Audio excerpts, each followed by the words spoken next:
Yang berhormat Senator Datuk Lim Ban Hong, Deputy Minister of MITI, Yang berbahagia Datuk Lokman Hakim Ali, Secretary General of MITI, Yang berbahagia Datuk Abdul Latif Haji Abu Sman, Director General Malaysia Productivity Corporation, MPC Board of Directors, ladies and gentlemen. Assalamualaikum warahmatullahi ta'ala wabarakatuh and salam sejahtera.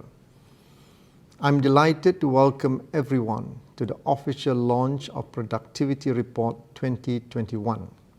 The theme, Boosting Productivity, Reset, Reform, Rebound, echoes our recovery journey towards heightened productivity growth.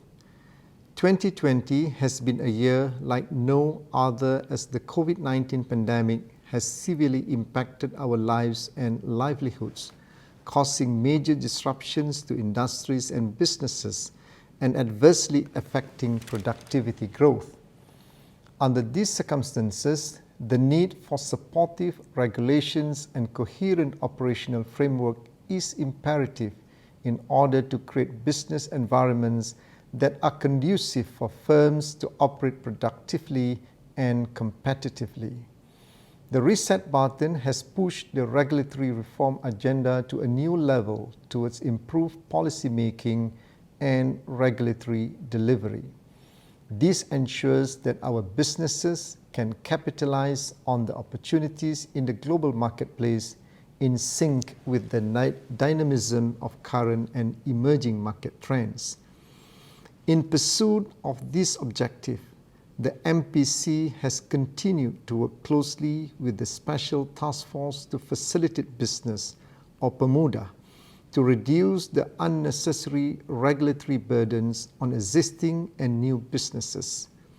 It is therefore noteworthy that the World Competitiveness Yearbook 2021 ranked Malaysia's global competitiveness at 25th place from 64 economies, an improvement from the 27th position in 2020.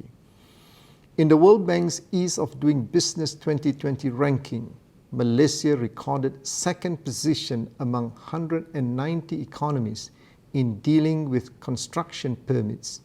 Nevertheless, while this shows that reform initiatives are working, there is still more to be done to ensure that our regulations are agile enough to respond to changes. Malaysia's trade performance for April 2021 has demonstrated strong productive recovery indications, with trade having grown by 43.2% to 190.76 billion ringgit compared to April 2020. Exports have been in excess of 100 billion ringgit for 2 consecutive months, reaching 105.62 billion ringgit in April 2021, surging by 63% as against April 2020. This is indeed a major achievement, being the fastest growth since February 1998 and the 8th consecutive month of year-on-year expansion since September 2020. To ensure that we continue on this trajectory of economic recovery and sustained growth, our regulations have to be more agile in responding to rapid changes.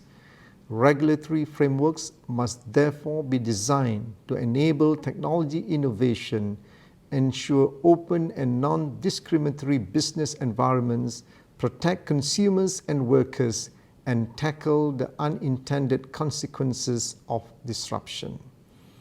Sustainable productivity growth depends on productive capital, people, and the workforce. Measures to reshape Malaysia's workforce to be more dynamic, agile, and resilient are vital to reboot productivity. Upskilling and reskilling programs should be geared towards acquiring the in-demand skills.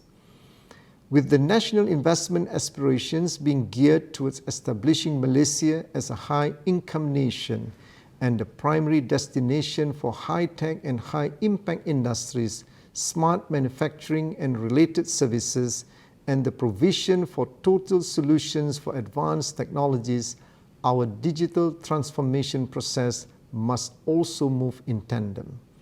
We are already seeing the first fruits of the NIA with 80.6 billion ringgit worth of approved investments in the manufacturing, services and primary sectors for the first quarter of 2021. This translates into a surge of 95.6% in approved investments compared to the same period last year. Ladies and gentlemen, we are still in the grip of the pandemic. That means we are still at war with an invisible foe. To win this war, we must act in unison and pool our resources together and remain resolute in our convictions. In this regard, the National Recovery Plan, or NRP, has outlined the roadmap of the recovery journey. To put the country back on the recovery path under the NRP, the Prime Minister announced on Monday a 150 billion ringgit package aimed at sustaining the early economic stimulus initiatives, support businesses, and ramp up vaccination. In this regard, a total of 600 million ringgit would be allocated to increase the country's vaccine supply and add 29 more vaccination centers, or PPV. Another 150 million ringgit is allocated to facilitate the current MITI-led PIKAS vaccination program, which is also a crucial aspect of the recovery plan, focusing on the manufacturing subsectors that are key components of the supply chain of essential products and services. Protecting workers remains imperative as they constitute a critical component of the economic sector, the backbone to ensuring economic recovery and resilience. With these synergistic efforts in place, there is certainly an air of optimism for 2021 to be an inflection point for holistic health, greater productivity, and sustained economic recovery. On this note, I officially launch National Productivity Report 2021, Boosting Productivity, Reset, Reform, Rebound. Thank you, stay safe and stay productive.